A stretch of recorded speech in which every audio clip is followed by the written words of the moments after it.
Bar Stool Sports. Bar Titus. Brandon Walker. Mostly Sports.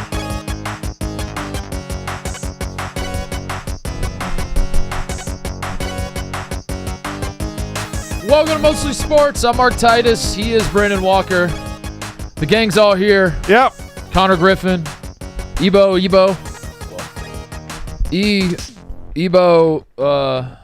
don't know his name. I just Ebo. Believe it is Evan. Ebo. Yeah, Evan Bohannon. And TJ, of course, is back as well. It's been a while. Sure. The gang's all here. What's up, Teach? It is Monday. It is April 27th. We are live from Chicago. You look great, Brandon. Thank you. What do you want to talk about? Before I tell you what I want to talk about, you know how you would rather be in LA and Miami? Yeah, anywhere the sun is shining right this second. Yeah. There's going to be a time, and this might be Goodwill Hunting, but there's going to be a time where I go down there and don't come back. I don't want to come back when I go down there. Yeah. And I went down there, me and Cody, and he had some mozzarella sticks, and I had some great food, and I was the king of the wieners. And once you've been the king of the wieners, Mark, everything changes.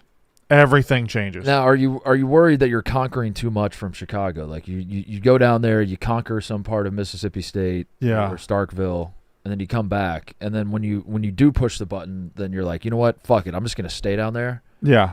There are no worlds left to conquer. You've already done everything. There are no challenges left. I think I'm returning to my home planet at that point. Okay. I think I have conquered the galaxy, and I am returning to my home planet, and I will never be heard from again. Okay. Remember when at the end of Star Wars when Thanos was had already snapped his finger and everything, and then the next time we see him, he's like in this planet by himself in a field of daisies, just chilling.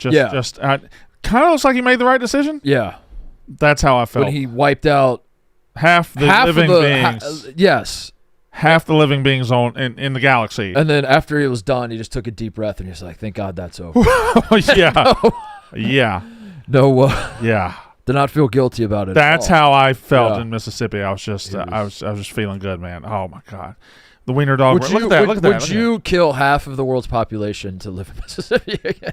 Well, to have property that you could just like sit on the porch and stare at the sunset and take a deep breath and say, I've made it. You know, I don't want to overreact or overstate, but yeah, I think I would. I think I would. That's what it takes. Yeah. There we go. That's us and that's you and Cody. Us and Starkville. How did Cody become your sidekick? I don't know, but I like it. He's a good sidekick. Yeah. He's a good kid. He's a good kid.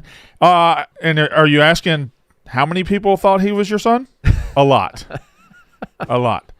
We got to go to the You went to get. I was talking to the president. We got to go to the president's box, the Mississippi State University president's box, and we go up there, and his wife is like, "Hey guys, come on in. Oh, is this your son?" Oh, and I'm like, I kind of want to say yeah. At some point, I was just like, yeah, that's him. You went to get wings, and Cody got mozzarella sticks.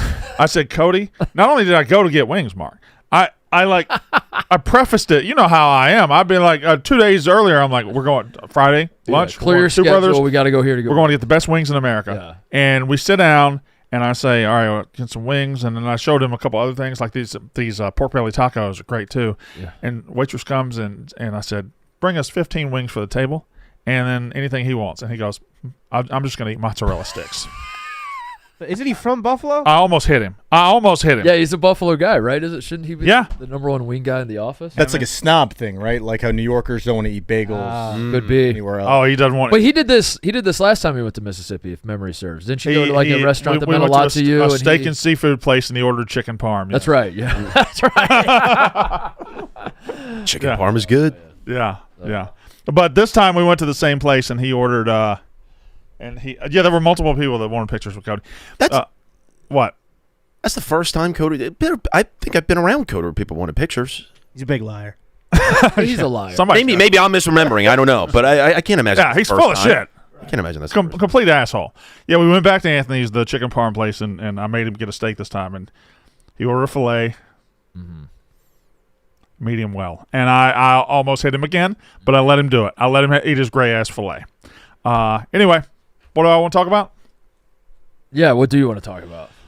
I think the best way to do this, and I know Whitney's in the building. I would like to talk hockey with him. I can't find him, so I'm guessing one of the lesser bitch-ass shows. He just went to record it. Oh, he's doing his own show. Yeah. So, yeah, nailed that one. So he's doing his own show, so we don't get to talk to him. Anyway, I would like to just, as with all the NBA and NHL playoffs in front of us, just kind of rapid fire, throw some takes at you. Okay. I'm gonna throw some takes at you, and I'll throw everything at the wall. We'll see what sticks for discussion. Okay. All right. Here we go. In the NBA playoffs, I look at the board. I look at what happened this weekend. I'm struck by a couple things. Number one, have the Denver Nuggets just been handed the greatest get-out-of-jail-free card in recent memory, outside of maybe the Thunder last year in Game 7? Yeah, the Nuggets are getting kind of dominated, low-key dominated. They're getting their ass kicked. Jokic is in hell. Yes. They are getting their ass kicked. They don't want to be there, it seems. Yes. Like the Game 4, there was the nut up time. It was like the things are not going well, but here's the game the is so moment. close. Here's the moment. Rise to the occasion. Show that you have the championship pedigree. You won a title just a handful of years ago. A few roster tweaks, but for the most part, it's the same guys. It's the same core of guys.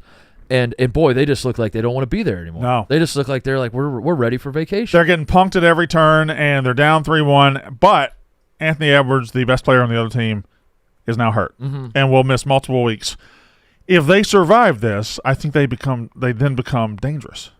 Okay. Yeah. They're like a survivor of some sort of malady. Yeah. You know, if the world ends tomorrow, but one guy is behind, boy, that guy's going to be dangerous because I don't know why. What? Because there must be something about that guy that you can't kill. Can't kill him. The unkillable. That's got to be scary. And that guy just realized it too. He just woke up and he's like, "Oh my God, I'm special." I guess I'm that guy. Yeah. Number two. You'll have to take me through recent memory, Ebo, if you remember it off the top of your head. Are the Pistons the fakest number 1 seed in the last 5 to 10 years? Because they can't score.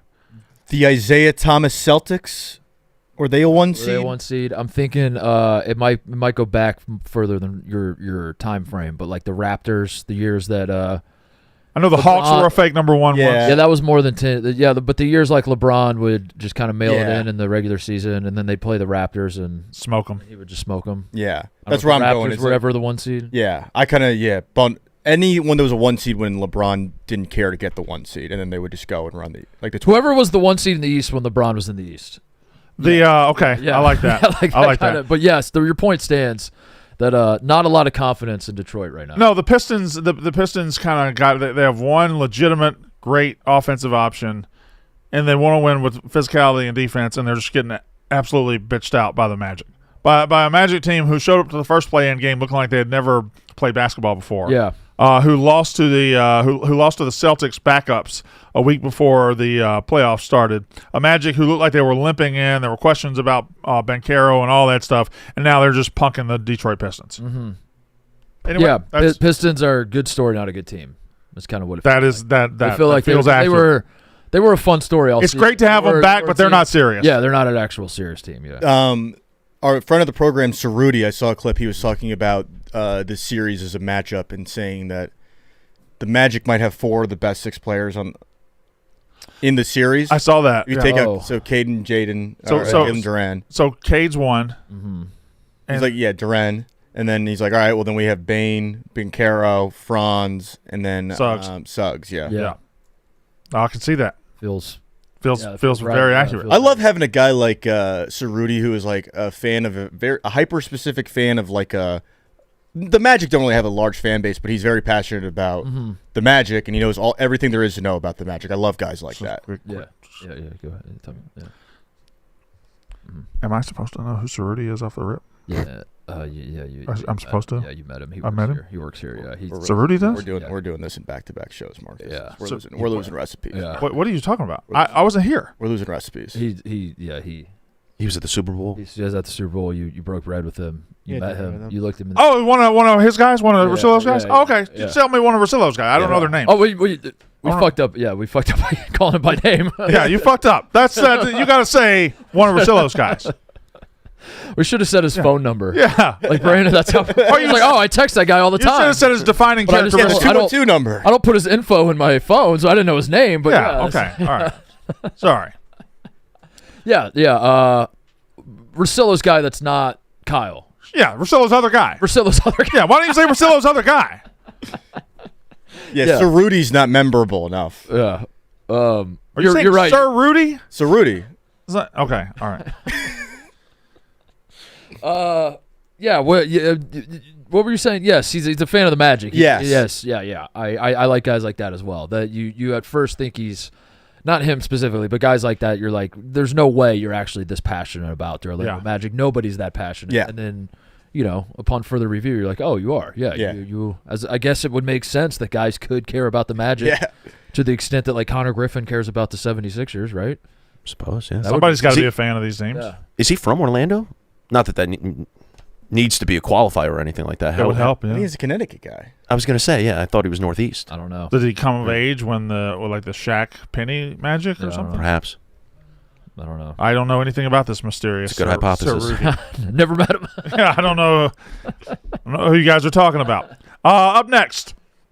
Well, I just thought about that. That's funny because when I went on Russillo's show, he brought up the fact that you introduce yourself to him he brought up your name specifically, that like every time the two of you are in a room together, you walk up to him and you're like, Ryan, hi, what's up? Brandon Walker. I don't know if you remember me. And he said that I've met Brandon 30 times. No, that's not true. And Brandon still acts like I'm not going to know who he is. And that's kind of... No.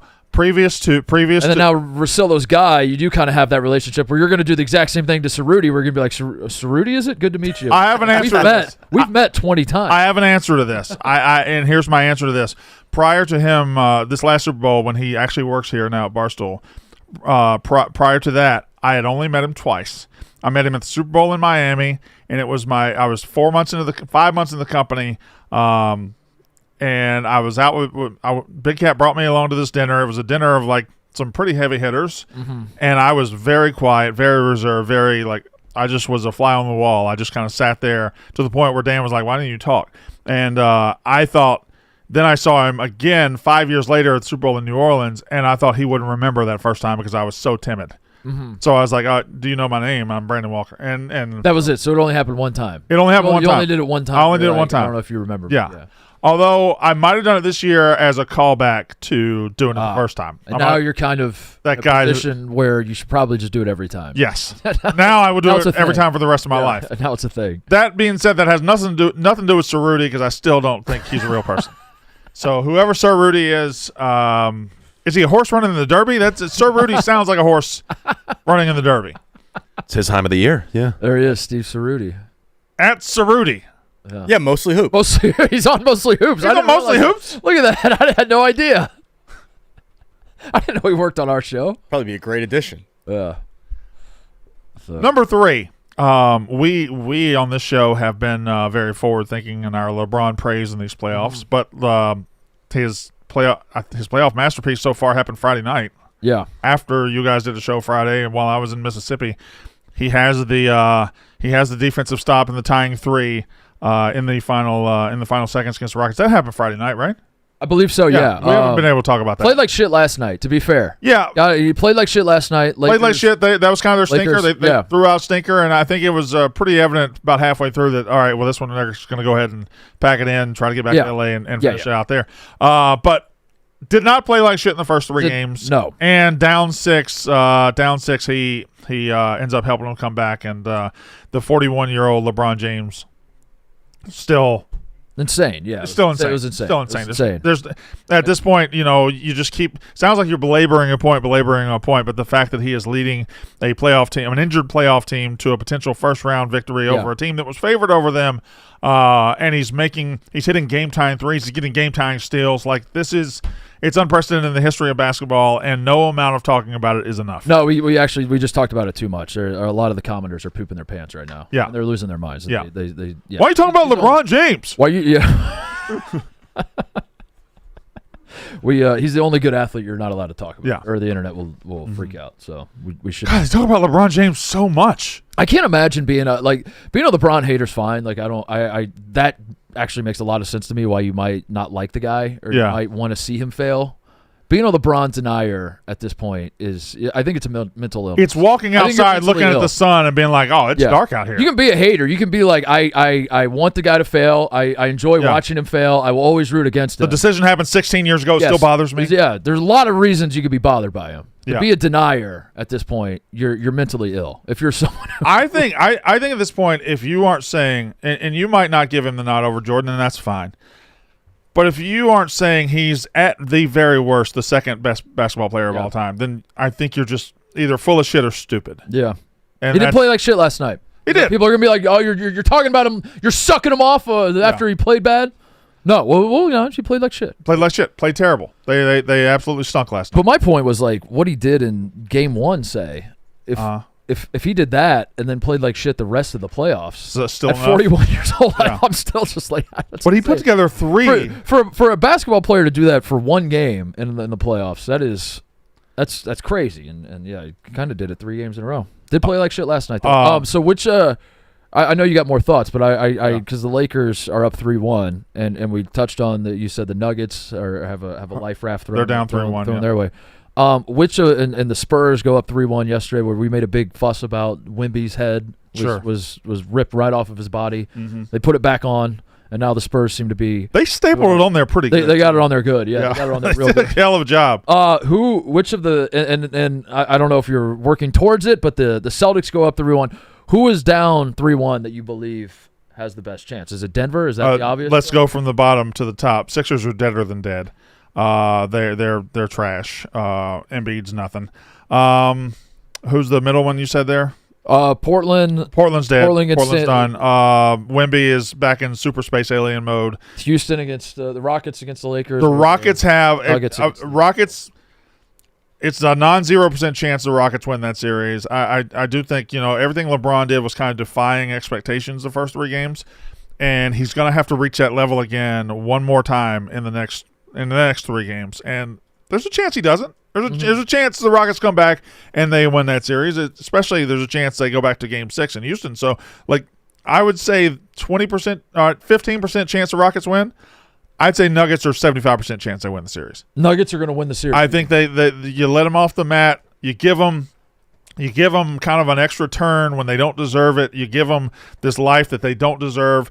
The Anthony Edwards-led Wolves were – first of all, Anthony Edwards, the way his presence and the way he has that fuck you mode about him in basketball kind of permeates the whole team. Without that, I feel like the defense. Yeah, Anthony Edwards is not the reason that the Nuggets. He's a good defender, but no, he's not. No, he's not shutting down Jokic. Ayo Dosunmu. Yeah. What if he's the guy now? I mean, Anthony Edwards goes down in that game, and your point stands. He's a very important player, but he didn't play for a lot of that game, and it was there for the taking, and the Nuggets could not take it. Ayo Dosunmu stepped up. 40. How would he finish with? 43. Yep. Oh, was it 43? I thought it was 30. Had 43 points. 76% from the field. It's all about. Bulls just gave him away. It's all about how they start. The Nuggets got to come out and just if they can get the ball rolling downhill and they can get momentum early, I think they can just ride it the rest of the series. Yeah. But yeah, maybe you're right. It does feel like the Nuggets are going to win Game 5 by 1,000. Yeah. And then the series starts. Yeah.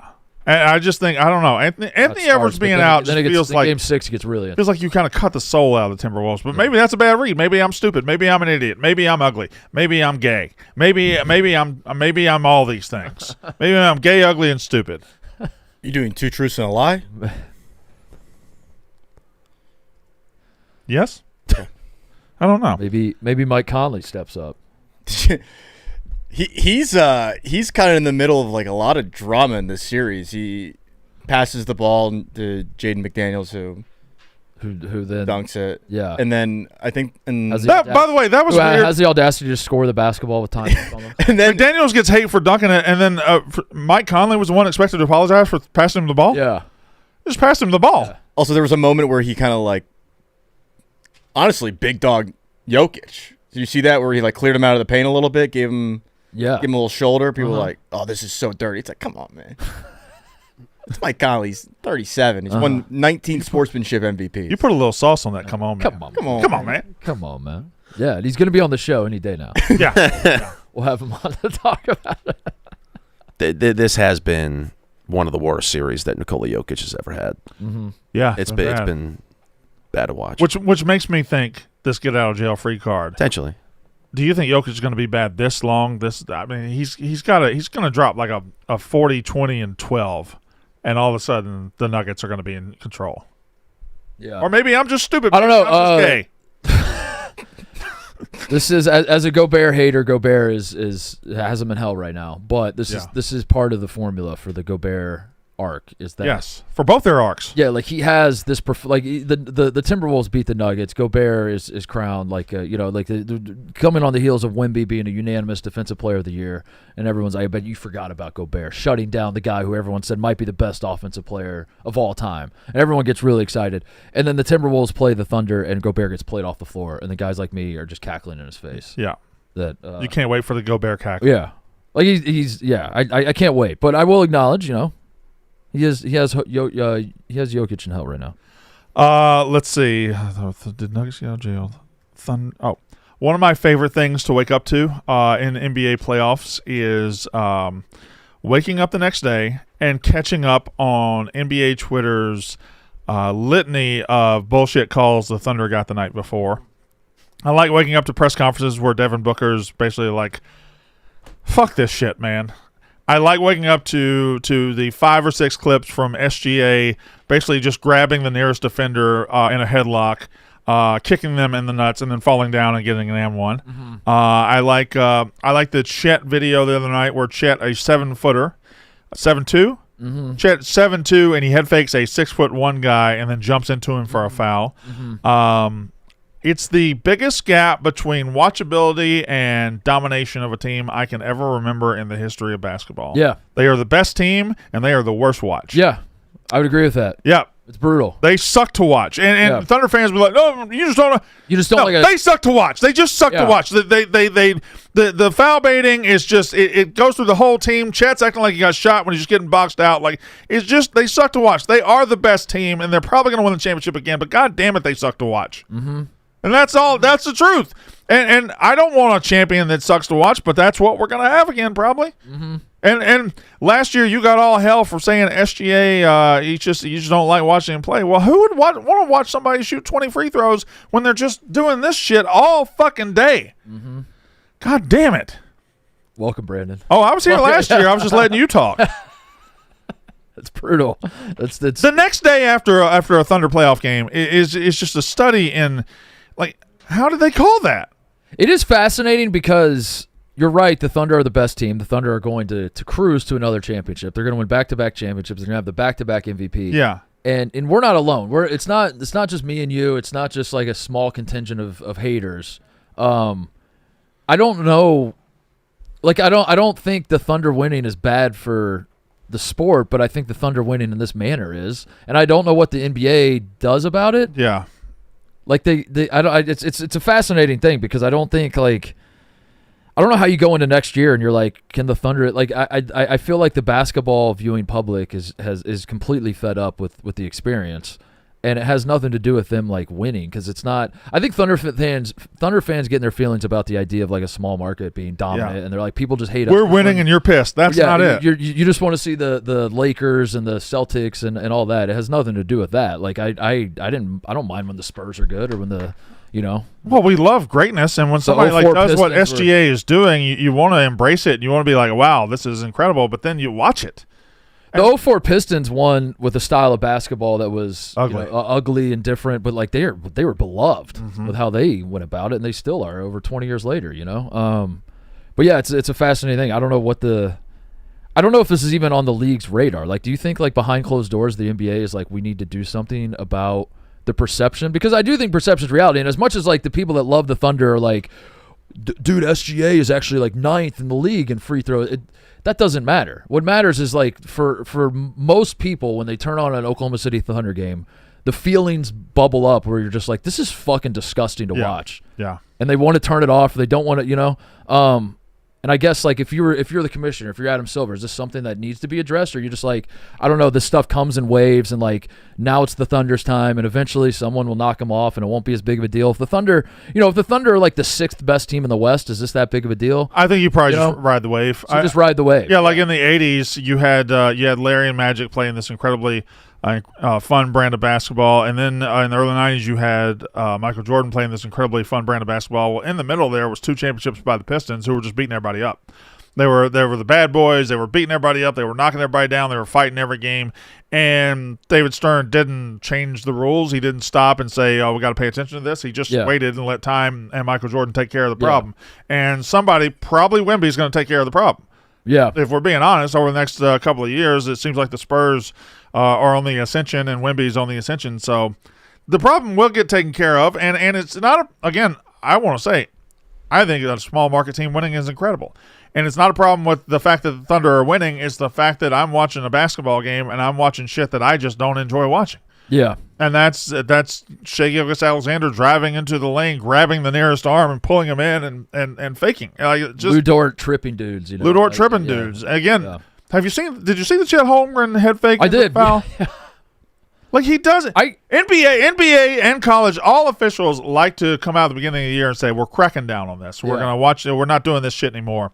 And then just let me give the Thunder a little bit of a pass here. They wouldn't do it if it didn't work on these dumbass officials. Yeah. If dumbass officials didn't see this shit and say, oh, that's a foul, then they wouldn't do it. I simultaneously hate basketball refs, but also think they need more power. And what I mean by that is that I think with the problem that basketball has right now is that stuff is too black and white. It's too, it's written into the bylaws of the game that you're allowed to do this, that, and the other, and if a guy touches you here, then that's automatically a foul. That triggers that, And the refs are they will tell you that they're just following what the guys up top, how they wrote the rules, your gather steps and your whatnots, right, Brandon? I think with the fouling, I want the refs to have more power where they can just be like, "Fuck you." That just doesn't feel like a basketball play. Yeah. And like Chet Holmgren might have been like the play that you keep talking about. Yeah. Chet Holmgren might have technically been fouled by the letter of the law. I want to give the refs the power to just be like, "Fuck you." Stop doing that shit. Just fuck you. Like I'm in charge. Fuck you. Yeah. Stop doing that shit. I wish like there was some sort of. I think it's like too. I don't know what the fancy legalese word would be, but I think there's like too many rules on fouling. Everything's cut and dry. Everything's like too. It should just be like when a ref sees what he deems a foul. See if you can find the Chet Holmgren play. When a ref sees what he deems a foul, he calls a foul. When he sees a play that's like, that was some bullshit, I'm not calling a foul. Now, and it should just be like that, but at the same time, I realize in saying that, I'm giving power to the people that I think are terrible. The beautiful part about what I just said was see if you can find the Chet Holmgren play. There's going to be multiple. It will be multiple. There's multiple because there's the one. This is it. He's not trying to shoot. Right. There's no. He's 7'3".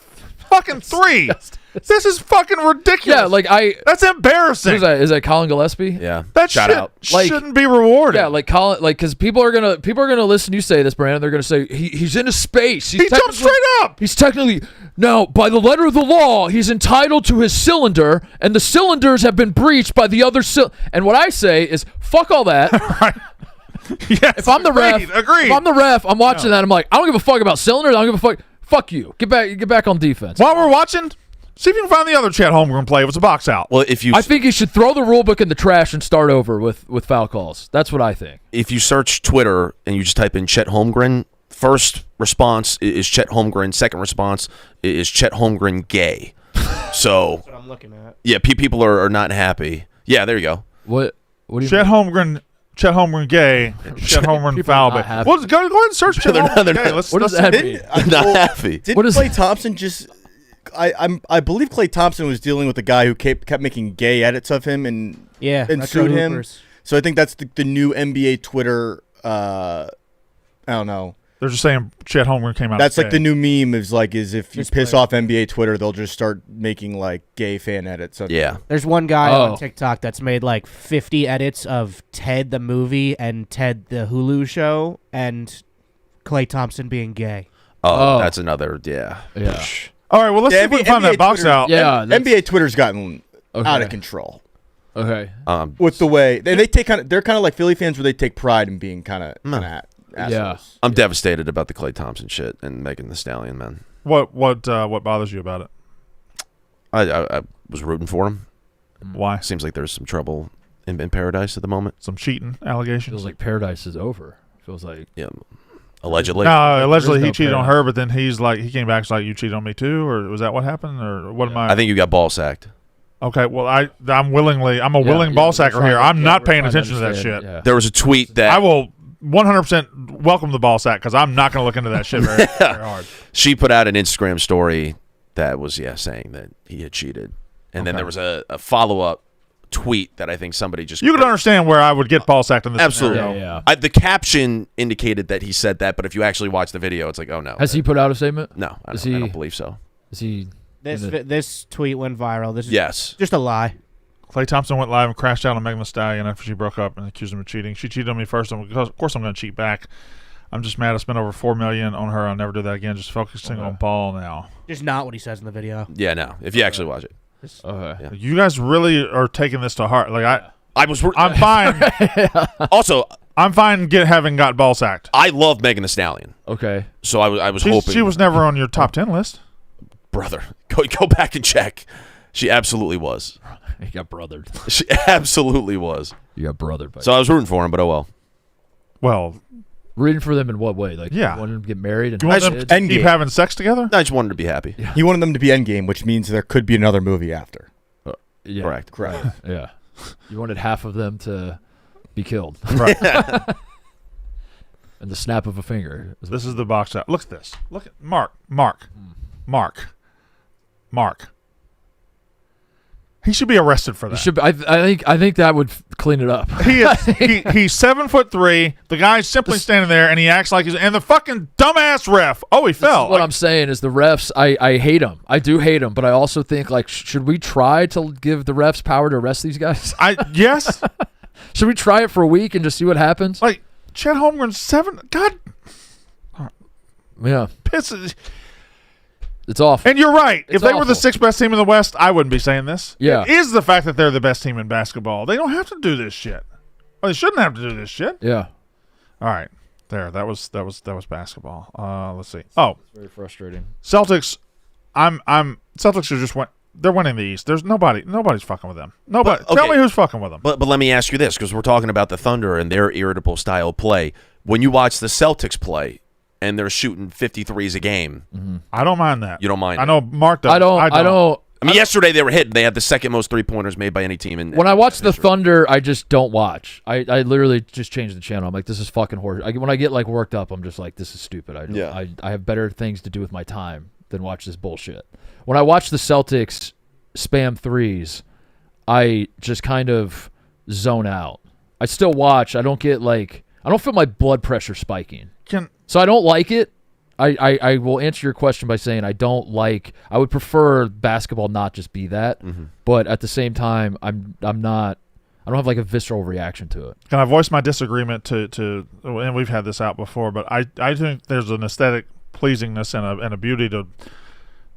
They don't just spam the three. They know how to get open threes, being able as a basketball team to always get an open three is a skill, and I think it is modern basketball strength to be able to have 5 guys on the floor, the ball's whipping around, you can't cover that much space, and they almost always end in an open three. It's not like they're just Kobe Bryant in 2009 shooting contested threes over double teams. They're engineering, their offense is engineering the best possible look every single time, and I think that is modern basketball, and I think that is good basketball.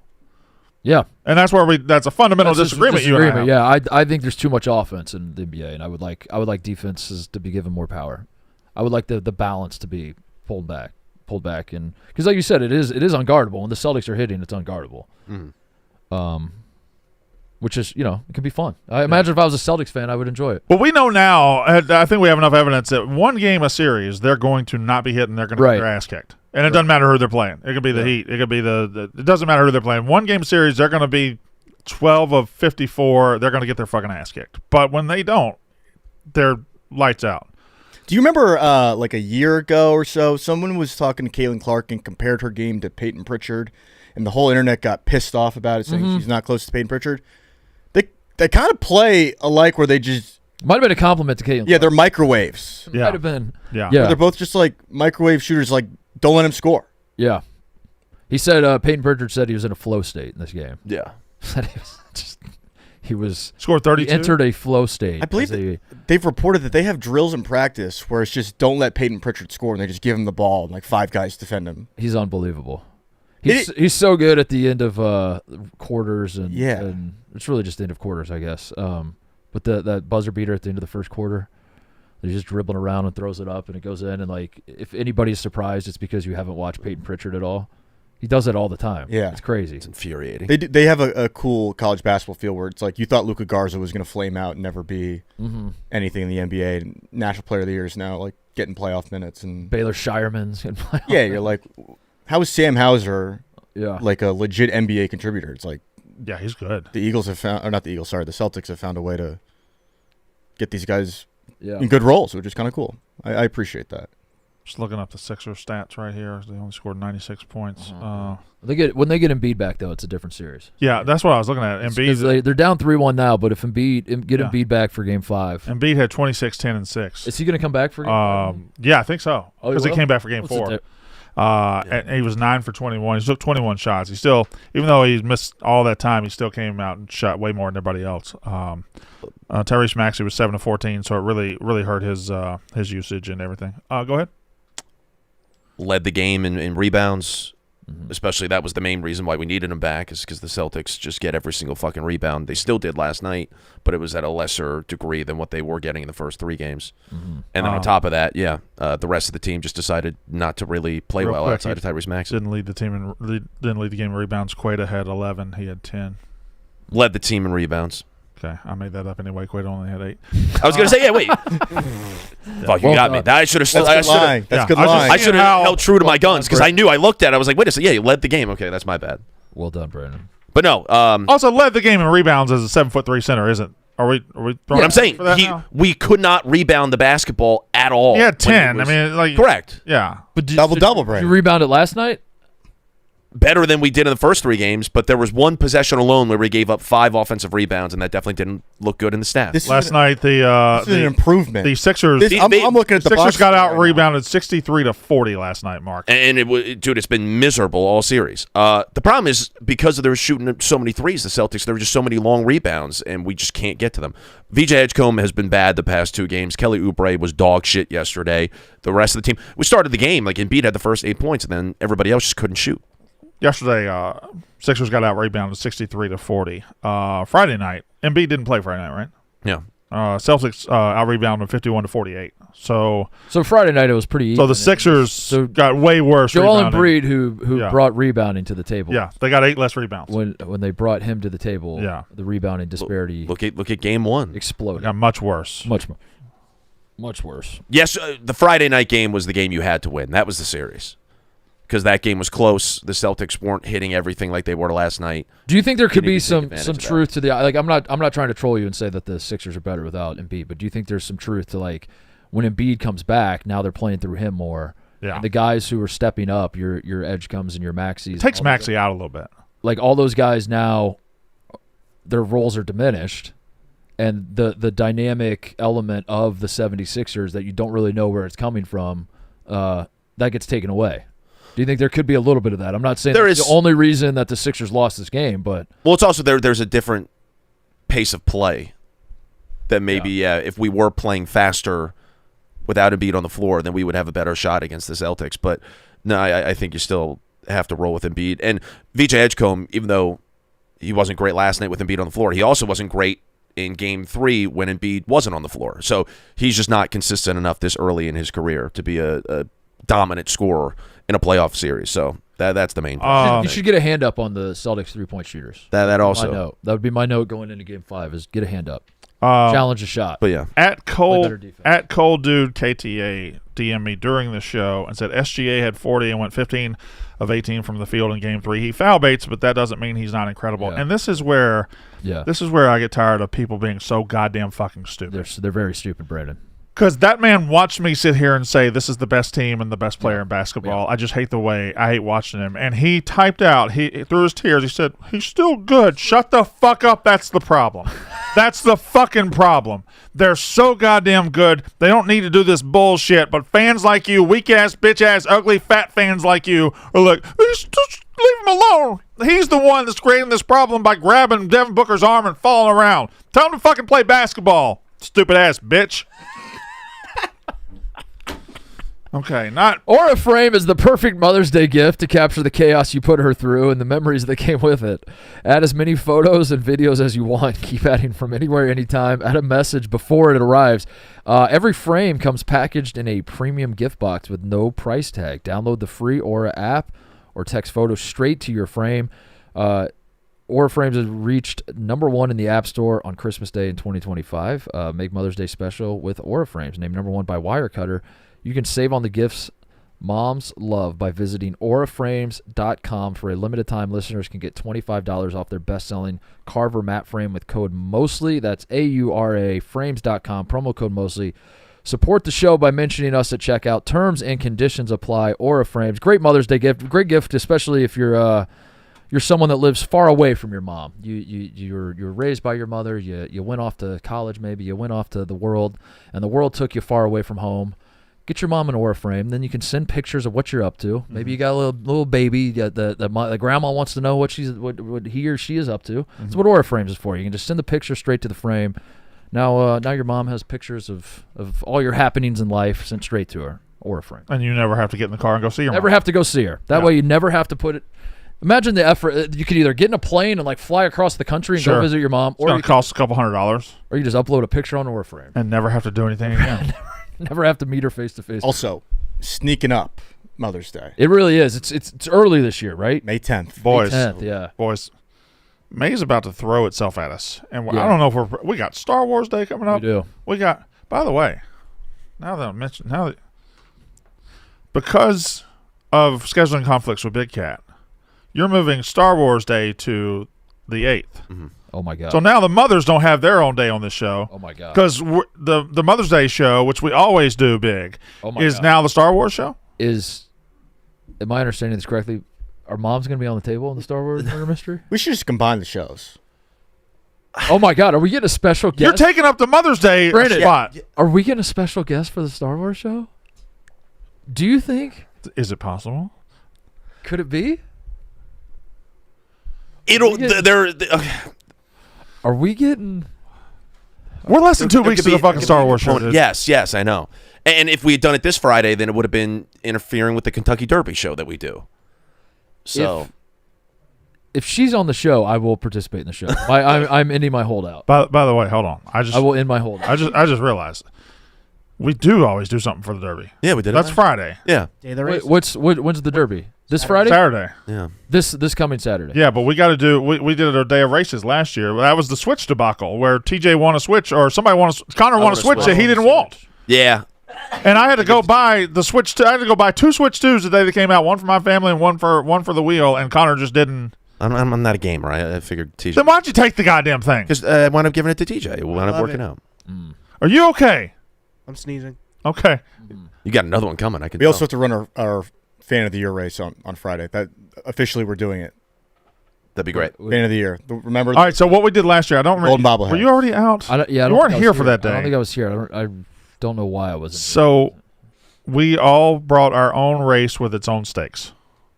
Okay. Mine was the switch race. Yeah. I don't remember what everybody's stakes were, but everybody brought one race, their own stakes.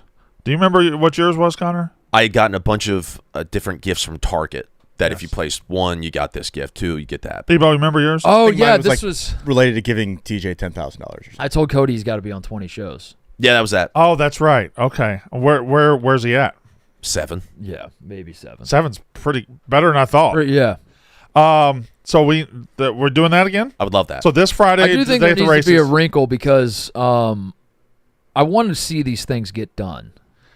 And I had the switch there that day. I think one of the problems is you come in and you're like, all right, whoever loses this race has to suck my cock. Yeah. And then you spin the horses, and then the guy who loses is like, I don't I'm not gonna suck your cock. I don't really want to. And you don't even take your cock out. I don't really want to suck your cock, and then we're just kind of stuck. So I don't know how to fix that, but I don't want that to happen. Get it done. Because it's a letdown. I got an idea. As a viewer, I imagine it's a letdown to have these races happen and then. Quick idea. Before the races, we pre-record all of us sucking each other's cocks. Okay. And then whoever wins the race will play his video. That one. And he's the only one publicly that you can see. Right. Even though we will have all sucked each other's cocks. Yeah, we all already did it. Yeah. Yeah. Yeah. I like that idea. That'll play. No, I don't know what the fix is for that. Just come with reasonable things. Come with something can be done with. Yeah. Is there a new game system out? Is it still Switch 2? You get a Steam Deck. Oh, what? Steam Deck? No, deck. Yeah, Okay. Or what if it's like a bad thing, I don't know. Yeah. Maybe I'm over engineering it. So we got that's what my fear is that we run 7 races and only 2 of them get resolved. Yeah. We had more resolved last year than because I think it happened to me. I think like Blutman called me and he's like, Titus, you got to call every Ohio State teammate you had and have them come on the show. And I was like, well, that's not really something. I wish you would have talked to me about this before. Yeah. Also, I've been trying. I'm trying. Yeah. So that kind of because I want to do what I have to do, but also I would have probably told him don't. What if we put in that on some sort of rider that your stakes have to be reasonable enough that if it is not able to be done by the person then you have to do it. Like some sort of. Well, I was kickback. gonna suggest like if it's a quote unquote bad thing, like something that's gonna involve effort or like yours was good. You win the switch, that's good. Yeah. Bad is like whoever loses has to go to the Salt Lake City. Yeah. And jump in the lake. Well, let me tell you something about that, Mark. Because not only you'd have to go make 2 trips because the lake isn't right by the city. You got to go to the city and you got to go to the lake because that's like the whole day at that point. So I was thinking maybe if it's a bad thing, whoever comes up with the idea has to have multiple horses representing themselves. They're in the okay, all right. The worse it is, the chances of it being you are higher. So you have to like really give some thought to this. Like if you're gonna you can't just say, yeah. Like, yeah. Whoever loses has to suck a cock. Well, now my chances are like at 35%, and the rest of yours are 7% or something, Okay. All right. I don't know. So everybody be working all week on your race. We'll figure it out. Also, we always do. While we're thinking of, show ideas and what we can do, can we just have another baby shower for Mark? That was fun. Even if you just to do it. Or a baby shower for anybody. We can do it for TJ. We can do it for Ebo. Oh, we could have a wedding shower for... I just want a shower. That was a lot of fun. Do you want to throw a wedding shower for Cody? Cody? Huh. What is like the what's coming up? What do you usually bridal get if shower it's like for Cody? the best thing you can get at like the Olympics is gold. So should we do like a golden shower episode? Golden shower, yeah. So we all give Cody a golden shower? Yeah. Yeah, I mean, shower him with. Now Ebo's making a joke of it, but Connor. The shower idea, we do need to have a shower. The shower was a good episode. That was a very fun episode. Should I have another baby? Sure. Is that what you want? Are you making an announcement right now? I mean, I'll fuck it. I'll do it. Fuck it. I'll do it. I'll go home right now. Connor said one of his goals for this year was like he has to impregnate someone. Yeah. Well, that was kind of on you. Yeah, I guess I would be next up. Yeah. Yeah, I'll get on that. Even though I'm old, I'd like to think I'd have a little skin. I could make a baby. No, you couldn't. I could make a baby. Yeah. I could make a baby. For sure. I've got a pretty good track record of making babies. Yeah. All right. I'm up 4-0 on you. Yeah, it's true. You got 4 rings. I'm up 4-1 on this room combined. Yeah. You got like a 40-year head start, but yeah. That's not. No. I'm only like 20-something years older than you. Yeah, 21, I guess, yeah. Not I guess. 21. Yeah. Are we good? Are we good? Are y'all Are we good? Yeah. I don't know. Yeah, I think we're fine. Right. Why wouldn't y'all be good? I don't know. I kind of I know you were down in Mississippi, but I was kind of losing my mind about Connor in Vegas. Yeah, Mark I challenged Connor to like and then I thought about it over the weekend and I Cody, come in here. I don't know. I'm just going to be honest. I'm just talking to you now. Connor's not listening. I was disappointed in the content that Connor produced in Vegas, and Connor hears me say that, and he thinks that I demand that he have sex with a porn star. Right. Which is not what I meant at all. Mm-hmm. And in fact, when he went to Vegas, I knew that was not going to happen. I just thought there were like more twists and turns that he had up his sleeve. Connor, it was out of respect for you. Out of respect for him. And then I kind of challenged him, and then I kept challenging him, and he kept being like coy on all the shows that he would appear on. He's like, I don't know, we'll see. What do you know? We'll see. And then that kind of like made me think that he had something cooking even more. Yeah. So I got my hopes up even more. And then it just kind of snowballed, and then I think I had too high of expectations. And I feel bad that I put him on blast publicly for... Well, let me stop you there. So the reason I brought Cody in, thank you for joining, Cody. So the reason I brought Cody in here is because Cody was with me in Starkville all weekend. We got every time somebody would come up, and a lot of people came up, took pictures, said, hey, what's up? 2 questions dominated the entire weekend. Question number 1 was, did he do it? And question number 2, if the first question was a no, which it was, the question number 2 was, well, what does he have up his sleeve? I think we all thought you were cooking something delicious. And that's out of respect. That's out of respect for you, because every time you get in the kitchen, you make a delicious meal. And so you can't blame us when we're sitting at the table with our knives and forks going, where's our food? Yes. Where's our food? I'm starving. We thought the food was coming. But that's also, and I know we had this whole debate on the show, and it's part of the reason why I was hesitant to go in the first place, was because if I went to Vegas, it would not be just to do the whole thing with Rochelle. It would also be, I'm getting lumped into the cast. Like, there was no scenario where I was going to go out to Vegas and not be on. But you sucked on the cast. Right. But we knew going in that was not my lane. Like, that's not my scene. Why did you have to be on the... What does that mean, be on the cast? That was the only way I was going to go to Vegas. What do you mean by that? Like, I had to. I was going to be in the house, and I would have bought you a plane ticket to go by yourself. But the only reason why we were doing it that week was because Barstool Spring Break was already out there. You can't and you had already said earlier, oh, well, Connor needs to go to Vegas. But you couldn't. Can you be on the cast and still do? No. Once you're on the cast, like, it is the itinerary, and it's the schedule that they laid out, and it was awesome. Like, let's see, Connor. Here's the thing. I think they did give you an itinerary. I think they would have been fine if somebody went off on their own and did And I did go off in the time that we did get as a free break to do the dinner with Rochelle, but at the same time, there also was a line that I was Why not did you going go to cross then? at all. Did you know all this? Yeah, I mean, why did you go? Because of you guys mainly, and there was this a lot. I wanted the Rochelle stuff, not the other stuff. Well, even before the Rochelle stuff. When there were people who were dropping out of spring break or they were getting sent home, and weeks ago when they were putting together the cast, there was chatter from you guys that you wanted me out in Vegas. And then naturally I figured, okay, well, there's probably a little bit of a lane there where I could go and do stuff with Rochelle. And, I'm not going to say no if people are saying, you got to go, you got to go, you got to go. But ultimately, there's not this grand plan that I had with Rochelle because there was stuff that I did not want to do. So There's that's one thing you didn't want to do. No, but even that, like, I know people were mad that, like, oh, you didn't even kiss her on the way. Like, no, like, I'm not going to do that. I thought, again, I'm just talking to you, Connor. Yeah. I was prepared for Connor to go out there and never meet up with Rochelle because he was busy. And he couldn't, like, figure out a time to make it work. Sure. And, like, all the shit he was doing was just, like, the lamest shit. Yeah. Like, he's going to, like... mini golf. Yeah, he's just playing mini golf. And, like, he just keeps tweeting, like, we're trying... Like, I've FaceTime him. He's like, I got to go check out this expo that they have going on. Dude, if he were a Blue Man Group...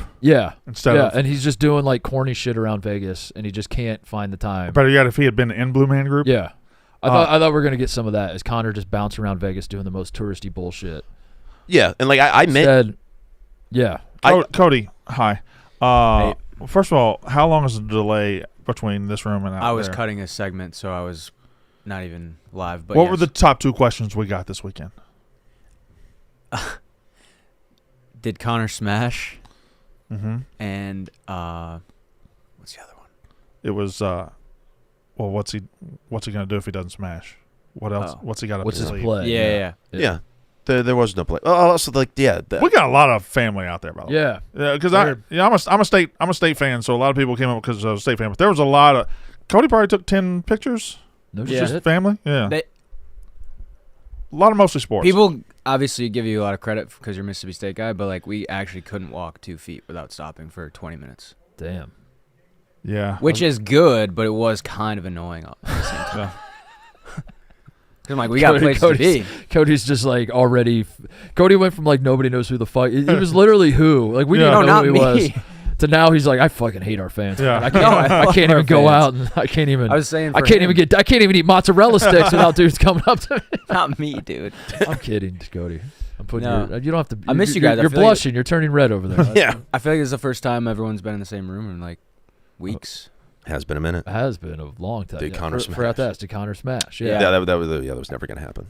Yeah. We knew that. We just thought. Well, yeah. We saw you were gonna. But I mean, still, like the dinner we went on, like it got over like 10 million views on Twitter. Like people were into it. Tate came up to me afterwards and was like, "That was the best you could have possibly done without crossing." That's the rub, Connor. What? People were into it and they were anticipating what you were gonna do. And then what I did was just be totally authentic and genuine because that's what the show is. That's the problem. I didn't want you to be authentic. You wanted me to. I wanted you to do some sort of puppet show or something. Yeah. But that's not what the show is. I think if you did a puppet show at dinner, then we have something. Right. Or if you would like run the first draft of Star Wars by the dinner crew. Yes. Again, that might be the mostly sports family. But did you at least tell her that Joe Pod didn't know? We talked about like the murder mystery. I'm sure there's a clip of that somewhere in somebody's phone. I think Reed filmed it. But like the people who just tune into spring break for spring break, not like the mostly audience or anything like that, they were looking for like authentic. Connor, I guess what Mark and I are telling you is the mostly audience and our expectations are bigger than whatever the fuck spring break was. Yeah. We don't give a fuck about spring break. We don't give a fuck about Dave Portnoy. We don't give a fuck about any of those guys. Fuck them all. We care about what you can do from that couch. Mm-hmm. Yeah. Okay. Appreciate that. Well, I'm back on the couch now, and yeah, that storyline. Yeah, with an unfucked dick. Yeah, I was never gonna do that ever. There's just there's some stuff that I knew going in, like I'm not comfortable with, and I'm not gonna. I don't like judge. Can I say this too? What? I don't like the idea that you felt like. I don't like the idea that you were just an innocent bystander in all this, and we pushed you out there and forced you. That's not. I mean, I played into it. Yeah. Because at that point, it already existed. When you played into it, then we played into it, and then we just kind of. I think there was definitely some chatter already from you guys, which then stemmed to fans online, and then at that point I realized, okay, it's a real thing. I might as well run with the buzz, and then like I'm not totally free of fault here, but I knew going in, like, yeah, this isn't my vibe, this isn't my scene, but I'm also not in a spot to turn down any opportunities for content, and I figured there was some room for content. And there was a line that I was not going to do. What happened to your flight out there? Legitimately, as I told you every step of the way. Like, no, you didn't. Yeah, we could go back and watch the exactly clip. what happened with your baggage. The flight. We could go back and watch the clip, and I that's said what made verbatim. us think you were up to something. Yeah. Well, yeah. What happened sitting here? What happened? What time did you get to the airport? I got to the airport after all the traffic and after failing to get an Uber a couple times. I got there around. Well, my flight was at 1. I got there around like 11:45. Now, would you not agree if you were sitting in this chair? Because I made this point. What I know about Connor Griffin is that when all the eyeballs are on you, and Dave himself is tweeting like, "We got to get like not we got to, but like go get out there." Like Dave gives you the okay. It's not like you to just casually stand up from the couch and be like, anyway, I guess I'll go on out there. My flight's here in a car. All right, I guess I'll get, and then miss your flight, and then downplay missing your flight, where you're just kind of like, fuck, I guess I missed my flight. I guess I'll be late getting out there. Sorry, everybody. I'll see you when I see you. That's where we thought you were doing something. That's not like you. Is that fair to say? How many flights you miss? That was the first flight I ever missed in my life. Remember, he almost missed. But he almost missed that. I almost missed the Binghamton one. And that was because it was early in the morning, and I had been on a booze trolley getting shit faced the night before. But this one was legitimately couldn't get an Uber. Traffic was miserable. Got there, had a problem with my bags. By the time we finally got in a spot to check my bag, plane had already started boarding. What was the problem with the bags? The problem was that I had pre-checked them in when I checked in for my flight. And then when I got there to drop it off, they couldn't find it in the register. And then finally, by the time we went through the process of going to multiple agents and then finally manually inputting it, it had already been past my boarding time. And they said, sorry, it's too late. Even though I wound up making it to my gate with plenty of time to spare before we wound up like finishing the boarding process. All right. So that was literally like I told you when you called me, like that's verbatim what happened. That was not a bit. None of it was a bit. Guys, if your lady or your fella or that person that sends you an eggplant emoji at 2 a.m., see you, Cody, is ready for better sex, and you should be too, that's where Blue Chew comes in. They have been on a mission for years to get you bricked up, build your confidence, and help you actually perform in the bedroom. Their new arousal-boosting formula, Blue Chew Gold, is helping millions of men have better sex in 2026. While most ED meds only focus on blood flow, Blue Chew Gold goes further by combining 2 ingredients for blood flow with 2 ingredients for mental arousal and connection, so you're not just physically ready, you're actually in the mood. This type of innovation is why Blue Chew Gold is the #1 brand in erectile function. Less is more? No. How about more is more? More blood flow, more arousal, more performance. Don't let your mind get in the way of a good time. Discover your options at BlueChew.com. We got a special deal for our listeners right now. When you buy 2 months of Blue Chew Gold, you get third for free with promo code MOSTLY. That's promo code MOSTLY. Visit BlueChew.com for more details and important safety information.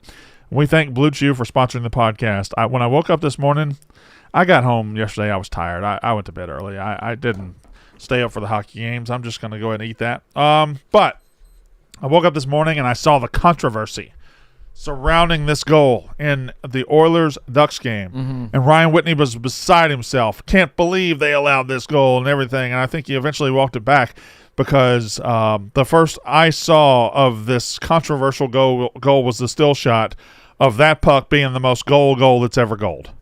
I didn't see it. Let me see it. There, last night, there's a goal that gets let in. It's pictures right there. That's the picture. Yeah. But so that's not the picture I'm looking at is not a goal. Right? That's a goal. Wait, which side is the goal? It's the white side. The white side, right. The white side is a goal. The blue side is where the blue side's a crease. Okay. The white side is the net. Okay, that's a goal then. Right. And there are people online, Oilers fans and others, saying, well, you can't definitively say that was definitely in there. It's probably in there, but you can't definitively say it.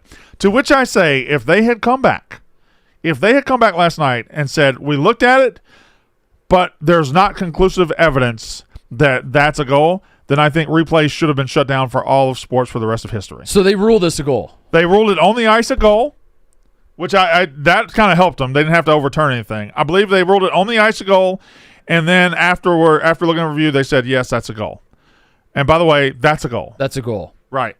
But what I'm saying is if they had gone on, if the officials on the ice had said, no goal, let's go look at it, and they look at it and they say, well, we can't overturn that because it's not conclusive, then that would have been a travesty. When in the game was this? This was overtime. This was the overtime goal? This is the winner. This was for the win. Okay. So that's an important goal, yeah. I would say. Yeah, that's a goal. That's a goal. That's a goal. That's a goal. I'm fine with that being a goal. Yeah. Ebo? Mm-hmm. That's a goal? Witt said it's not? Yeah.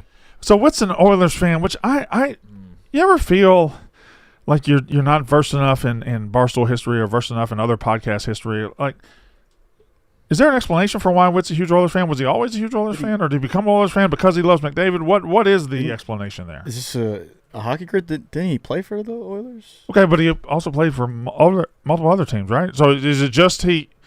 Yeah, he probably played for the Oilers, thought the organization. Okay, all right, fair enough. Fell in love with the fans, fell in love with the city. Also played for the Ducks. Is that he played for the Ducks too? Probably what happened. Okay. Yeah, but he have his best years in Edmonton? Yeah, I'm sure there's seasons where we get him in here probably maybe ask him. I don't want to speak for him why he guy like me, I'm just right down the middle on all teams. I have no biases, and it doesn't matter where I played. Yeah. Doesn't matter that I played for the Yankees and the Royals and the Rockies.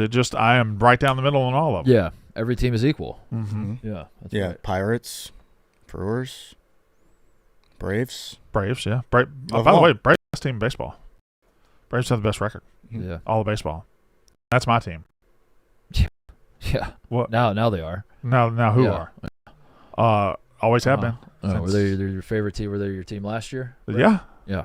I really enjoyed them last year. Name 3 Braves to ever play for the Atlanta Braves. Name 3 men that have ever played for the Atlanta Braves if you're such a Braves fan. Ronald Acuna. Mm-hmm. That's 1. Hank Aaron. Okay, that's 2. And Ryan Braun. So, suck on that. Wait a second. That was a slow transition to Milwaukee. So, what? What'd you say? Wait a second. Did you not just you kind of just transitioned to Milwaukee there? I don't know. That's like the morph meme. So the Oilers are down 3-1. Connor McDavid is back to a position where he may not get the job done. Yeah. is the hockey world blaming him for the deficit? I assume so. I assume anytime the Oilers aren't. But this is just me. This is just my read. If I'm wrong, I apologize to everybody, and I also apologize for nothing. Again, keep up. If I'm wrong, I apologize to everybody for nothing. Okay. I think the hockey world's starting to say, let's get him out of there. Oh. I think the hockey world's starting to blame Edmonton more than it's Edmonton. I think the hockey world's like, yeah, but let's get him. Yeah. Let's get him somewhere that's not Edmonton. Yeah. But that's hey.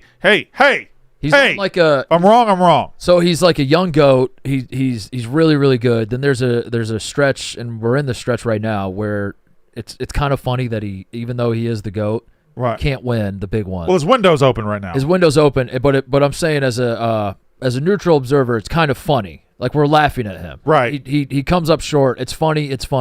He loses in the finals. It's funny. There's a little final. He's funny. He loses the gold medal. It's funny. But then it gets to a point where it's like, okay, I kind of want him to win. Now there's a little existential dread. Now I'm a bad guy because I'm laughing at him too much. He needs to win at least one for this to be legitimized. So, yes, I think so. And we're slowly getting to the point where it's like, this isn't really that funny anymore. Yeah, let's just... At least that's how I sort of feel. Figure out a way to get him one, and we can go back to laughing that he never won him early. Yeah. Yeah. Maybe he needs to do the Durant move and join the Avalanche or something. Discount. But what better opportunity for the best player in hockey to say he's the best player in hockey than lead him back from 3-1? That's true. That's true. He's already top 50 all time in points in the NHL. And he is 29 years old, yeah. Wow. 29. He's gonna climb this list very quickly into the top 25. He's been in the NHL maybe a season away from the top 25. So he's like halfway through his career? When did he enter the league? Was he 19? 14. I was saying 2014. I was 2014? guessing. I was guessing. 15-16 was his first season. So he was 19. 14? 18. He was 14 and 19? 19? 18. Was he 19 or 18 and 14? 18. And 14. And 15. Okay. So where is he? So he's top 50 and he's still got half his career. What is he in American? 47th all time. What's his American age? Looks like 29. Okay. All right. That's very similar. Do you think I don't know why I'm asking this room. We can't answer it, but do you think is it possible for hockey to have a Durant moment? Like, if McDavid joined the Avalanche, is it like, well, fuck this, there's no point in even playing next year? Like, is hockey constructed that way? I get the feeling no. Doesn't feel like it is. It wouldn't. Here we go. There we go. Speaking of, if Connor McDavid joined the Colorado Avalanche, I don't talk to me about contracts and don't say it's not possible. I don't give a shit about that. It's a hypothetical. Right. If he joins the Colorado Avalanche in this offseason, would there be a sense that there's no point in even playing the season next year because it's a foregone conclusion? Or is hockey a sport where even if you have an overwhelming roster advantage, you still got to play it out because anything can happen? Yeah, you play it out. I mean, Latvia's beat Canada before. I'm sure everyone was said, what's the point of playing this game? Canada's -8.5. You play it out. You see what happens. You try and right, but would there be dread at the beginning? Yeah, I mean, of course they would play it out. Now, I don't think in this hypothetical that the NHL would just cancel the season. But I think that there would be dread, but there would also be so much excitement that we get to see two of those players on the ice together at all times. Are we shifting? I mean, let's not neglect from the fact that Edmonton is currently playing with two of the 5 best players in the world. Are we shifting from it's funny McDavid's losing to let's get him out of there and get him a ring somewhere? I mean, I've always been on that side, and I've thought it is funny because I'm a rival of them, and I've thought his best opportunity is to win elsewhere. But right now, he's just plain hurt. I'm gonna go grab another hockey guy. Is that cool? You guys? I think we need go get another hockey decent hockey guy. I don't want some trash. I just want multiple hockey guys. Yeah, find the biased one. If he gets Seruti, I'm not going to know who it is. I'm going to tell you that right now. Like, McDavid's playing hurt right now. He has no finishing speed. He can't. I mean, you'll hear other hockey guy talk about it. He's got an ankle injury. He can't twist and turn. He can't stop and start. It's brutal. I got a hockey guy. All right. You got a hockey guy. Okay, here we go with the hockey guy. Oh, wow! Not the hockey guy I thought you were getting, but a pleasant surprise nonetheless. I'm just gonna grab my stuff. Have a seat. Malasek. What's up, guys? Hey, Jake. Hey, buddy. Jake. Hey. How are you? What's up, Jake? It's good to be here. You look well. Yeah, thanks. I feel good. Have you gotten thicker? A little bit. You look thicker in the face. Pause. Pushing 190. Really? Yeah. Oh, what is it? Just kind of that Florida lifestyle? You like shit, don't work out. It'll do it. That'll do it. Uh-huh. Yeah. Dangerous combo. We're asking hockey questions. All right, go ahead. I love these. You're wearing a hockey shirt, hockey hat. Hockey What hat. you like the Sabres? Well, I bet them back in December, and weirdly, all of my new Tampa friends are from Buffalo, so I'm rooting for them. All of my new Tampa. What a coincidence. They're all Why? from How did from Buffalo? all your okay? What okay. odds? Low. Who's your what team did you grow up liking? Caps, I guess, outside of DC, but like I really don't. You feel like you don't have a favorite NHL? No, I don't have any. Okay, pros. well, you're the perfect guy to ask then. Yeah, no professional team. How much are we cheering for Connor McDavid? Not in the series, just in his career arc. So like, just where we're at right now in the career arc. it is sort of like the LeBron fans before he won his first ring, being like he's got to win one. He is the best hockey player to ever live. And it's, Whoa! I think that's that. He is, like- what you said is silly. That's he's silly. the best hockey player. That's such Gretzky erasure. I hate it when other people say this. No. He's the best hockey player to ever live. Like in a vacuum. All you said was no, and you stopped me, and then you just repeated what you'd already My said. point is like Wayne Gretzky's the greatest to ever do it. He's got unbreakable records, all this shit.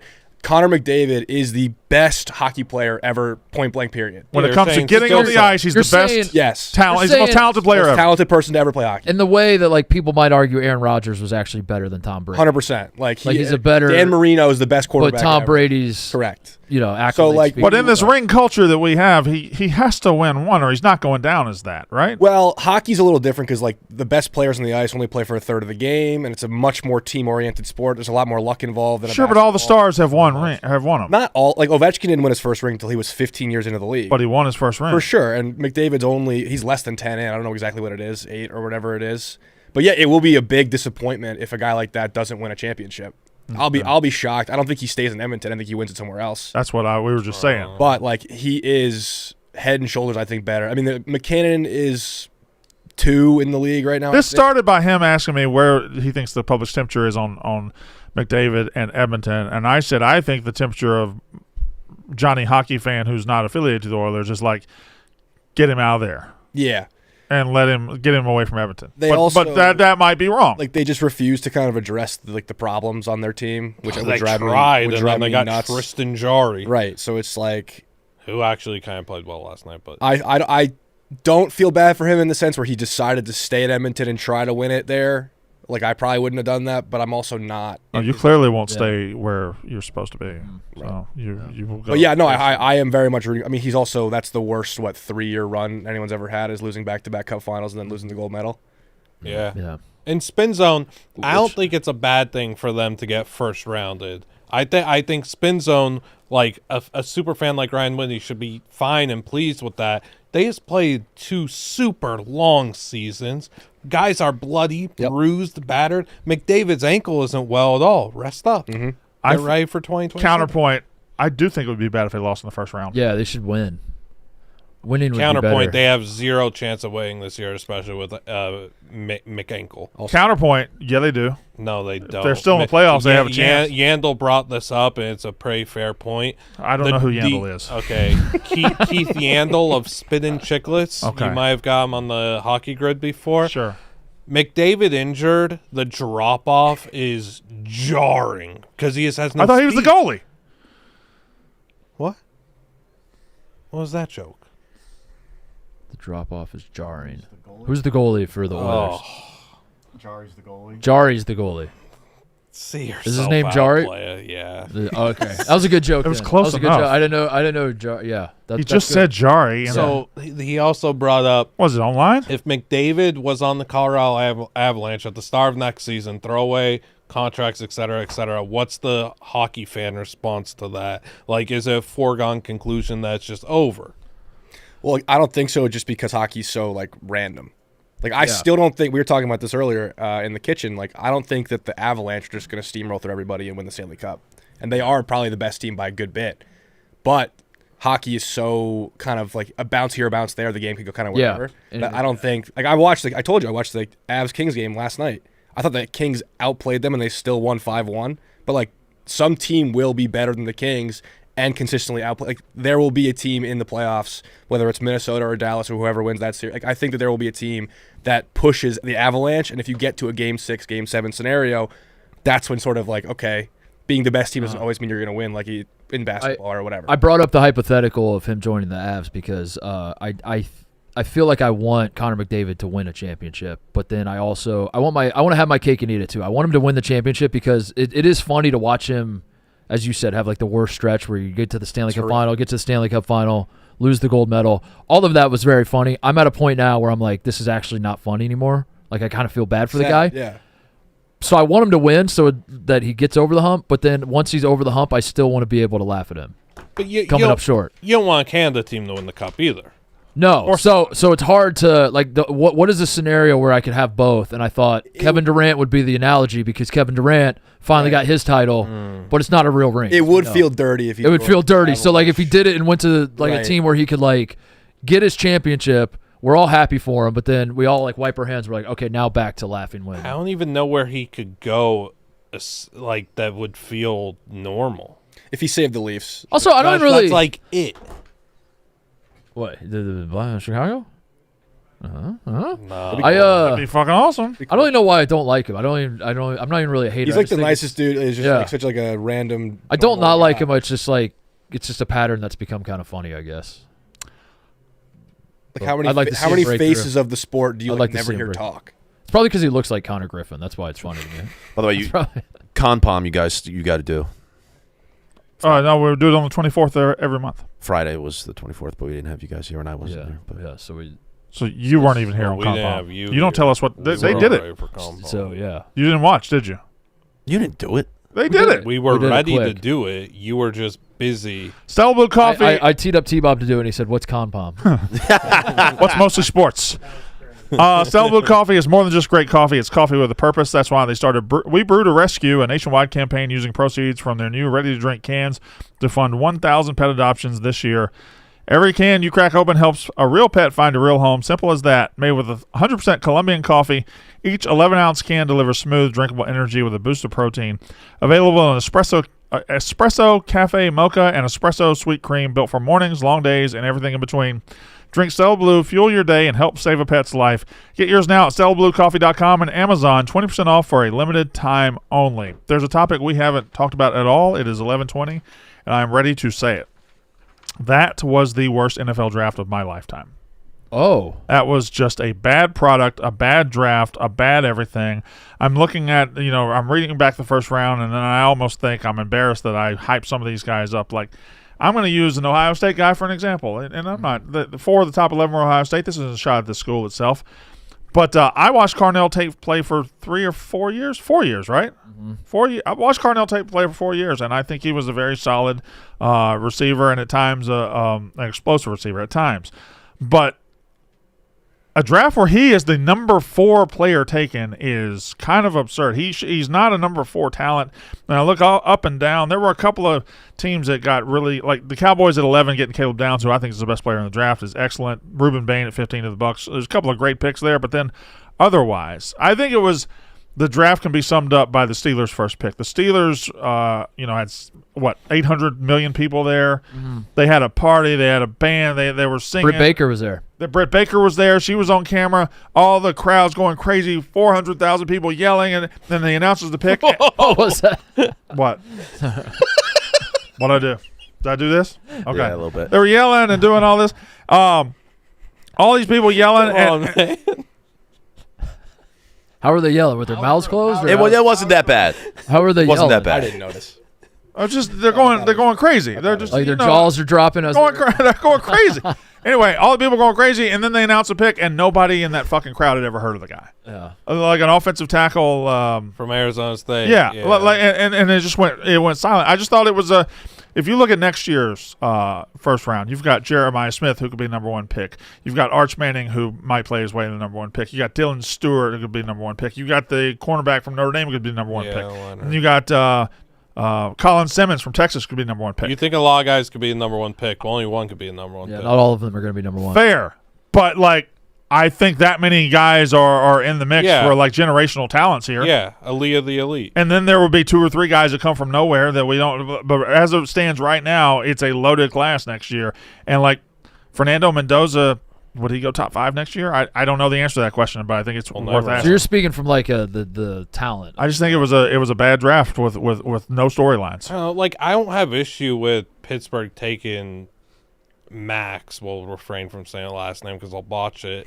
At 21. Oh, I don't either. But I thought that was emblematic of the draft. The issue with them, I understand what you're saying. Yeah, but let's not act like these guys and girls showing up to the draft are super educated on the prospects available.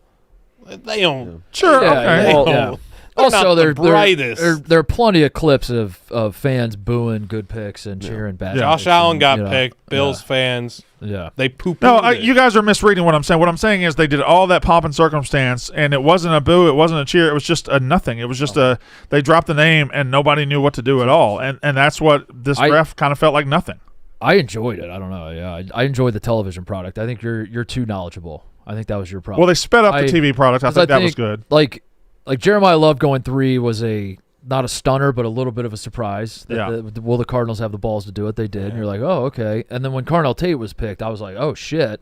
And ultimately what I want out of an NFL draft is just not knowing what's going to happen next. Okay. I felt like I didn't know, and that was fun. Yeah. And I point to Caleb Downs as well. Is like everything I was hearing was that Harbaugh has those 2 picks.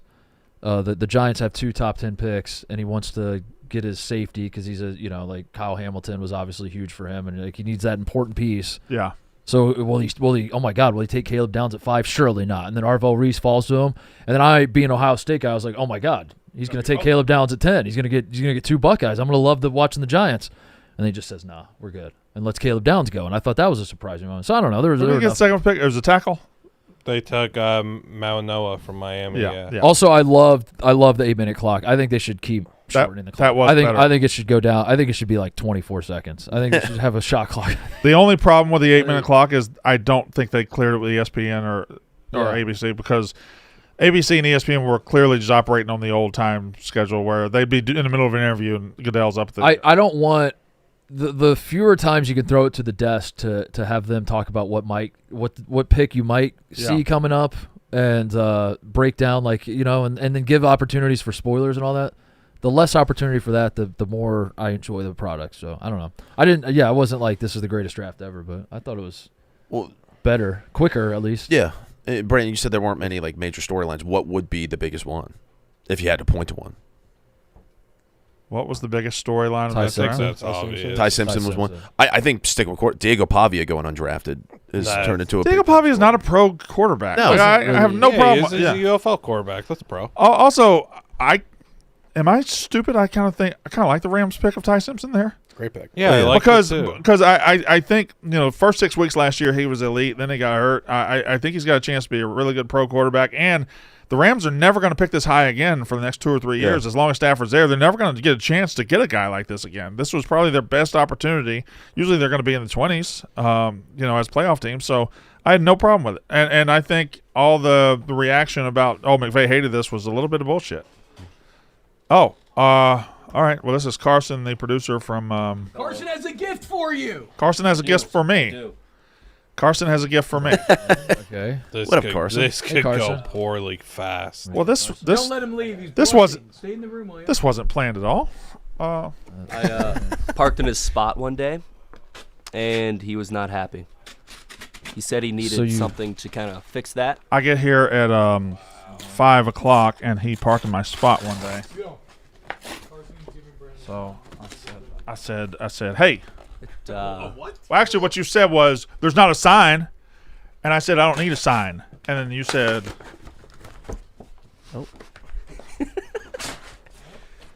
so I also did not why did you read the emails and proof it. Wait. So the picture. Why is Rita's? Rita's is a great establishment. I'm sure they're fine people. They are. I'm sure they're fine people, but why is Rita's custard on the side? The picture They I even have submitted. Rita's and The picture I submitted was his Twitter profile picture. It wasn't high enough res. What's it? oh, they just use their own picture. They just put Rita's. You got a sponsored spot. So Rita's now. You I you tried using wanted this that, picture. and This is the picture I wanted. And they put that. I found it online. Yeah. So as opposed to using the picture you sent them because it wasn't high enough res, they ran into that problem, and the solution was just throw Rita's logo here. Correct. that's crazy. What? So we can tape a picture over it, or No. As far as I'm concerned, my parking spot forever, and no free ads, but kind of free Yeah, I ads. guess so. Yeah, that's the definition of a free it's ad. a legit sign too. It's reflective and everything. Yeah, that's a legit. Where is Rita's? What is Rita's? I don't know. Oh, dude, you got to get to Rita's. Rita's is great. Very big in the Northeast. Yeah. I'm looking to see if they have any locations. They have locations. I think they were in Ohio. I think Rita's made it out to Ohio. I don't know if they made it further west than that. Carson, how is it Rita's? How could it be? How could it don't possibly know. be Rita's, Carson? I grew up going to Rita's. Are you sure That this- rocks. Really? Are you sure Yeah, you Rita's didn't? is great. Oh, No, yeah. I'm sure. accidentally- I swore I sent his picture. This is in Chicago? Looking at it. Oh, hell Yeah, yeah. they're right. Rita's of West Ridge, They're close, Illinois. Rita's yeah. of Park Ridge, Illinois. Brandon, that logo looks nothing like you. Not a bit. Whoever at the sign making company that was like, Yeah. just go ahead. Fuck, you can't do that picture. Let's just do the Rita's.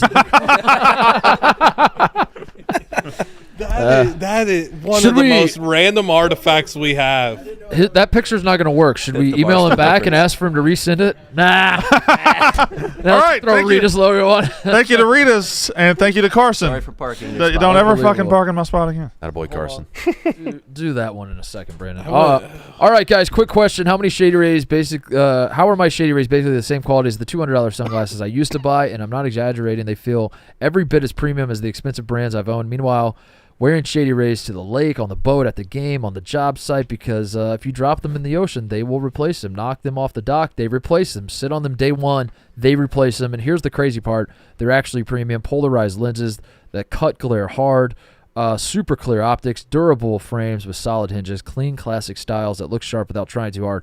If you're outside on the water, in the sun, driving every day, you need shades that actually perform. Go to ShadyRays.com, grab a pair, and get sunglasses with lost and broken protection.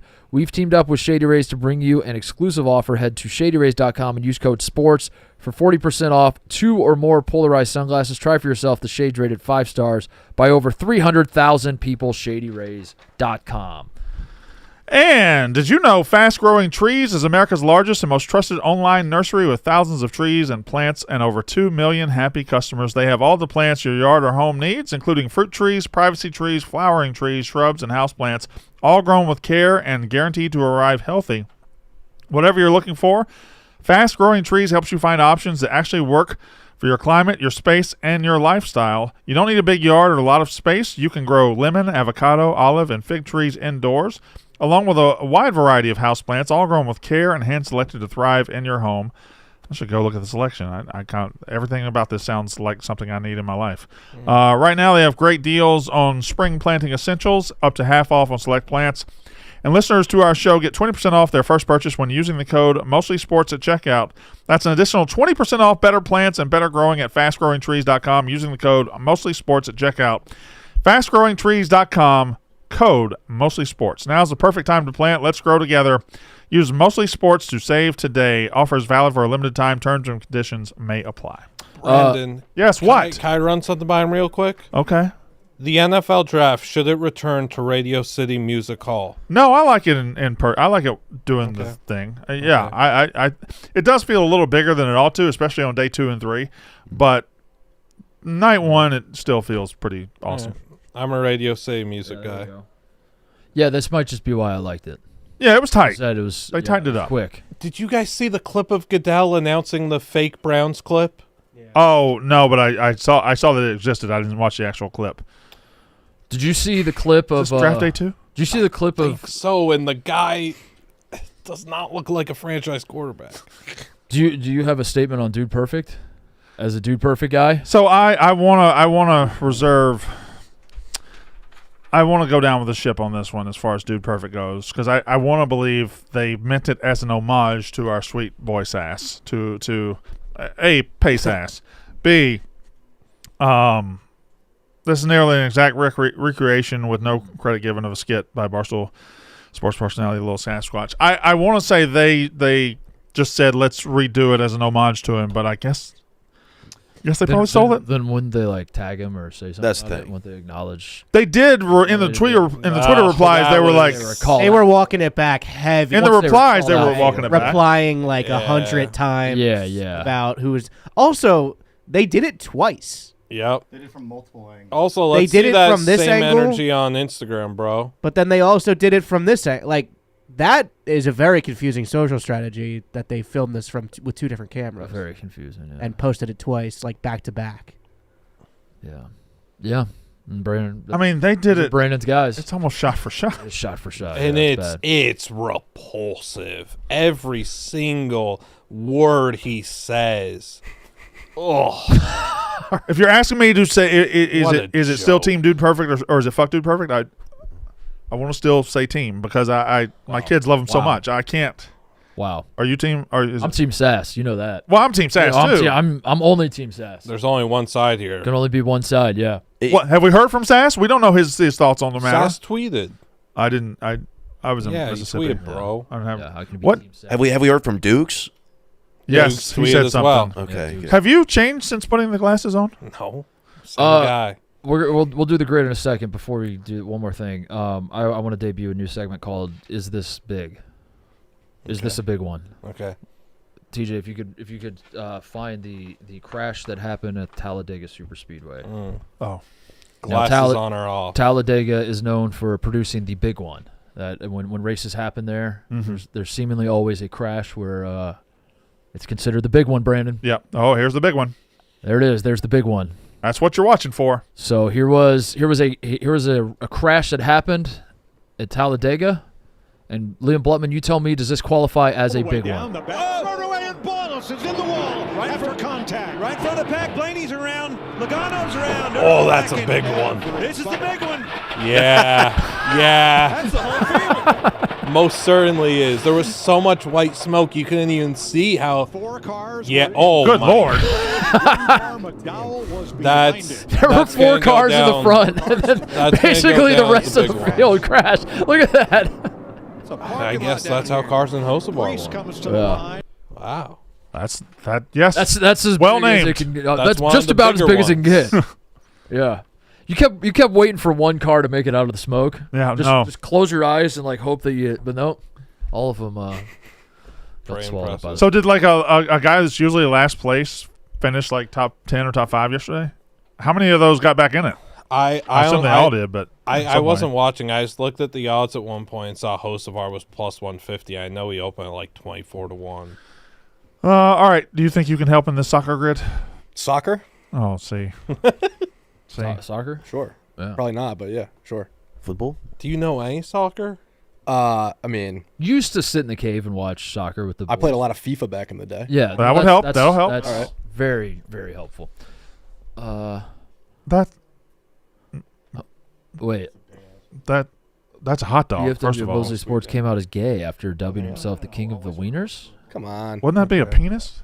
Why would that be? Just be a regular hot dog. Interesting. All right. No. Oh, also we found the club trill belt. Oh yeah. We were talking about this on Friday when T-Bob was like, "What's a trillion?" And there it is. There's the club trillion. Shout out Brooks, the first ever winner, National Player of the Year. I think it's 100% something we need to bring back. This You're fall. a huge fan of this. Yes. Yeah. Maybe not the original price for the title belt, but wait, he's selling it? No. I think this is just the. You could buy a replica. Yeah, the company that you buy replicas. I spent so much money. I spent half my yearly salary having that made. That was ridiculous. Hell yeah. That's awesome he still has it. Yeah. That's awesome. All right, let's do a soccer grid. I met a second-generation Mark Titus fan this weekend, by the way, Mark. I just wanted you to know that. What does that mean? Guy named Gamebuck on Twitter. He came up to me. He was like, "My dad put me on to Mark Titus." The game man? Ooh. How old was he? Probably like 22. Okay. 21. Okay, so college that's not too. kid. Yeah. Like you had me thinking that was like a guy my age who No. had like a 13-year-old son. That's yeah. yeah. No, he was like, my dad was a big Mark That's Titus funny. guy, and so naturally I am also now a big Mark I Titus. span generations. Nice guy. Second generation. Second Titus. generation. TJ didn't go to Red Eye's house. It pissed me off. I was right next to it. Though. You gotta Zlatan top middle. You gotta think. Yeah, Zlatan top middle for sure. Clint Dempsey? Who plays for Everton aside from Timmy Howe? Gotta be Timmy Howe. Who names Mousak? I couldn't even tell you what that. Yeah, what is that? It's FC Schalke 04. Oh shoot! Why is it always 04? What happened in 04? FC Shockey. Was okay. Leave that down. Milan and La Liga. Bottom left is Foster's beer, I think. Oh, Ronaldinho says Ebo. Ronaldinho, Ebo. Good call. Top right. Ronaldinho. Oops. Oh, that's. Oh god. Oh. Brandon, what do you know? None of this. Nice, Ebo. Okay. I don't know what Shockey is. I think we could do Dempsey, right? Or not Clint Dempsey. Right? What? Dempsey who? Did Dempsey play for Everton? Rooney did. Wayne Rooney did. 1 league goals a season. Dude, Rooney bottom middle. Wayne Rooney. Nice. Bang. We gotta find. Lukaku? Top left should be gettable. Top left. Lukaku play for. Did he play for Everton? Did Lukaku play for Everton? He's Hey, like Mr. the FIFA, Yager. You ain't got nothing? This is horrible. I couldn't even tell Top you. left should be gettable. Milan and Munich. Who's gettable? I'll Those name are two. names. Those are what I'm saying is those are two massive clubs. Harry Kane. Thomas Mueller played for Bayern. Yeah, Mueller. Did he play for Tony Kroos ever play for Modric? Just think of that Germany. The problem is every guy I know on Bayern, I only know them on Bayern. Right. Neuer. They don't ever play on any other teams. Lewandowski. That's not a bad guess for top We've left. said That's actually not a bad guess. Guess at all. Yeah, that's not a bad guess. That's a good guess. Robert Lewandowski. It's not a bad guess. We have to go with it. Dumbass. It's a good effort. It's a great effort. Way to go, Jake. Yeah. All right, that's the show. We'll be back tomorrow. Thanks, Jake. Hey, thanks for having me, guys. That's a ball's done. Pulisic? Oh. No, the Milan.